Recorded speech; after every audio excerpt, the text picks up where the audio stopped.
ಶ್ರೀ ಗುರು ಬಸವಲಿಂಗಾಯ ನಮಃ. ವಿಶ್ವಗುರು ಮಹಾತ್ಮ ಬಸವಣ್ಣನವರನ್ನು, ವಿಶ್ವಜ್ಯೋತಿ ಅಕ್ಕ ಮಹಾದೇವಿರವರನ್ನು, ಸಕಲ ಶಿವ ಶರಣರನ್ನು ಎನ್ನ ಹೃದಯ ಮಂದಿರದಲ್ಲಿ ನೆನೆಯುತ್ತಾ 150 ಕೋಟಿ ಭಾರತೀಯರಿಗೆ ಬಸವಣ್ಣನ ನಾಡು, ಶರಣರ ನಾಡು, ಅನುಭವ ಮಂಟಪ, ಬಸವ ಕಲ್ಯಾಣದ ಭೂಮಿಲಿಂದ ಈ ಮುಂಜಾನೆಯ ಶರಣು. ಒಂದು ಅಲ್ಲಮ ಪ್ರಭುರವರ ವಚನ. ಕೈಯಲ್ಲಿ ಕಟ್ಟುವರು, ಕೊರಳಲ್ಲಿ ಕಟ್ಟುವರು, ಮೈಯಲ್ಲಿ ಕಟ್ಟುವರು, ಮಂಡೆಯಲ್ಲಿ ಕಟ್ಟುವರು, ಮನದಲ್ಲಿ ಲಿಂಗವ ಕಟ್ಟರಾಗಿ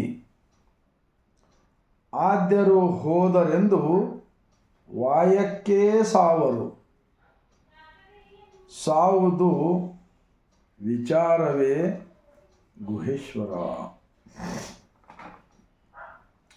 छोटा सा वचन है. देश के अंदर का पाखंडवाद, अंधविश्वास, इंसानों के साथ अलग अलग बांटने का काम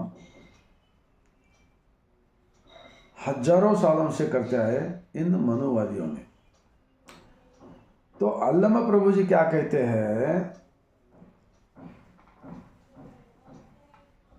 हाथ में धागा बांध लेना, गले में धागा बांध लेना,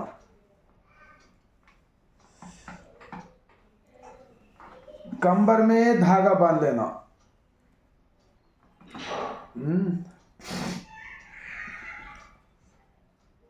मंडे सर के ऊपर बाला छोड़ के जो यहाँ पर रुद्राक्षी बांध लेना, ये सब बाहर के दिखावा होता है.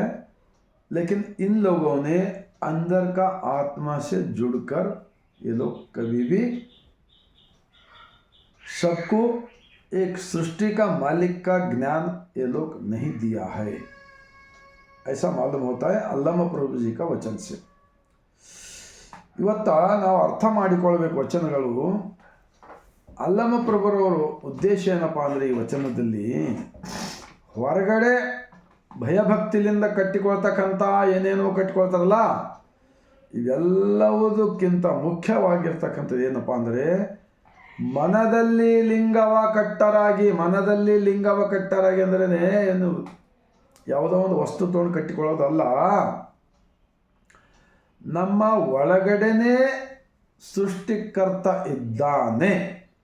ಈ ಗಟ್ಟಿತನವನ್ನು ಇಟ್ಟುಕೊಂಡು ನಾವು ಹುಟ್ಟಿನಿಂದ ಈ ಭೂಮಿ ಬಿಟ್ಟು ಹೋಗುವವರೆಗೆ ಯಾವಾಗಲೂ ಅಂತರ್ಮುಖಿ, ಸದಾ ಸುಖಿಯಾಗಿ ಬದುಕಲು ಕಲಿಸುತ್ತಾರೆ ನಮ್ಮ ಅಲ್ಲಮ ಪ್ರಭುಜಿರವರು.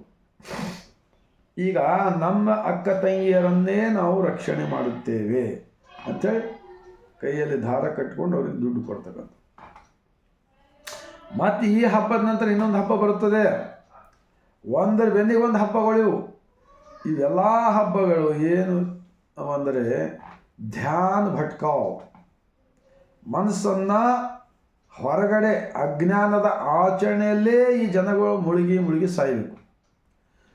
ಅಂತರಂಗದ ನಮ್ಮ ಶರಣರಂತೆ ಸ್ವಂತ ವಿಚಾರದಿಂದ ಆತ್ಮಸಾಕ್ಷಿಯಿಂದ ಬದುಕಬಾರದು ಎಂಬುವ ಒಂದು ಗುರಿ. ಅದಕ್ಕೆ ಹೇಳುತ್ತಾರೆ ನಾವು ಹಿಂದೂ ರಾಷ್ಟ್ರ ಕಟ್ಟುತ್ತೇವೆ, ಹಿಂದೂ ಧರ್ಮ ಕಟ್ಟುತ್ತೇವೆ ಅಂತ. ಯಾಕೆ ಹೇಳ್ತಾರೆ ಅಂದರೆ ಇಂತಹ ವಚನಗಳನ್ನು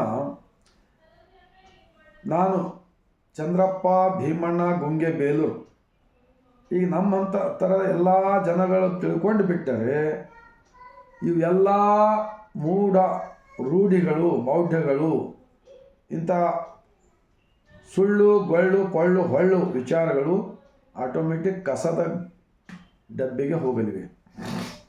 ಆವಾಗ ಯಾವ ರೀತಿ ಕ್ರೈಸ್ತರು ಧ್ಯಾನ ಪ್ರಾರ್ಥನೆ ಮಾಡುತ್ತಾರೆ, ಸಿಖ್ಖರು ತಮ್ಮ ತಮ್ಮ ಗುರುವಿನ ಗ್ರಂಥವನ್ನು ಓದ್ಕೊಂಡು ಬದುಕ್ತಾರೆ, ಬೌದ್ಧರು ಬುದ್ಧನ ಒಂದು ಇದು ಮಾಡ್ಕೊಂಡು ಬದುಕ್ತಾರೆ, ಮುಸ್ಲಿಮರು ಕುರಾನ್ ಅಂಬದು ಓದ್ಕೊಂಡು ಅವ್ರದವ್ರು ಬದುಕ್ತಾರೆ. ಹಾಗೆಯೇ ಈ ಎಲ್ಲ ಎಷ್ಟೊಂದು ಧರ್ಮಗಳಿರಲಿ, ಜಗತ್ತಿಗೆ ಬ್ರಹ್ಮಾಂಡದ ತತ್ವವನ್ನು ಕೊಟ್ಟವರು ನಮ್ಮ ಅಲ್ಲಮ ಪ್ರಭು. ಅದಕ್ಕೆ ಹೇಳ್ತಾರೆ, ಮನದಲ್ಲಿ ಲಿಂಗವ ಕಟ್ಟರಾಗಿ ಆದ್ಯರು ಹೋದರೆಂದು. ಆದ್ದರಿಂದ ಹಿಂದಿನ ಹಿರುಗಳು ಹೀಗೆ ಮಾಡ್ತಾ ಇದ್ರು, ನಾವು ಹಾಗೆ ಮಾಡ್ತೇವೆ ಅಂಥೇಳಿ ಅಂತರಂಗದ ಆತ್ಮ ಪರಮಾತ್ಮನ ಒಂದು ಕಲ್ಪನೆ, ಒಂದು ಸತ್ಯವನ್ನು ತಿಳಿದುಕೊಂಡು ದಿನನಿತ್ಯ ಅಂತರ್ಮುಖಿಯಾಗಿ ಧ್ಯಾನ ಪ್ರಾರ್ಥನೆಗಳನ್ನು ಮಾಡುತ್ತಾ ಎಲ್ಲ ಅಕ್ಕ ತಂಗಿಯರು ನನ್ನ ಮನೆಯಲ್ಲಿರ್ತಕ್ಕಂಥ ಅಕ್ಕ ತಂಗಿಯರ ಸಮಾನವಾಗಿ ನೋಡಿಕೊಳ್ಳುತ್ತೇನೆ. ಯಾರ ಜೊತೆನೂ ನಾನು ಅನ್ಯಾಯ, ಅನೀತಿ, ಅಧರ್ಮ, ಅತ್ಯಾಚಾರ ಇಂಥವೇನೂ ಮಾಡುವುದಿಲ್ಲ. ಸುಳ್ಳು, ಕಳ್ಳ, ಮೋಸ, ವಂಚನೆ ಯಾರಿಗೂ ಮಾಡುವುದಿಲ್ಲ. ಏನು ಈ ಥರ ಪ್ರಮಾಣ ಮಾಡ್ತಕ್ಕಂಥ ಹಬ್ಬ ಇದು ಆಗಬೇಕು ಎಂದು ಹೇಳುತ್ತಾ ಇನ್ನೊಂದು ಬಸವಣ್ಣನವರ ವಚನ. ಅಣ್ಣ ತಮ್ಮ ಹೆತ್ತ ಅಪ್ಪ ಗೋತ್ರವಾದರೇನು, ಲಿಂಗ ಸಾಹಿತ್ಯ ಇಲ್ಲದವರು ಎನ್ನವರೆನ್ನೆನೆಯ. ನಂಟು ಭಕ್ತಿ ನಾಯಕ ನರಕ ತಪ್ಪದು ಕೂಡಲ ಸಂಗಮ ದೇವ.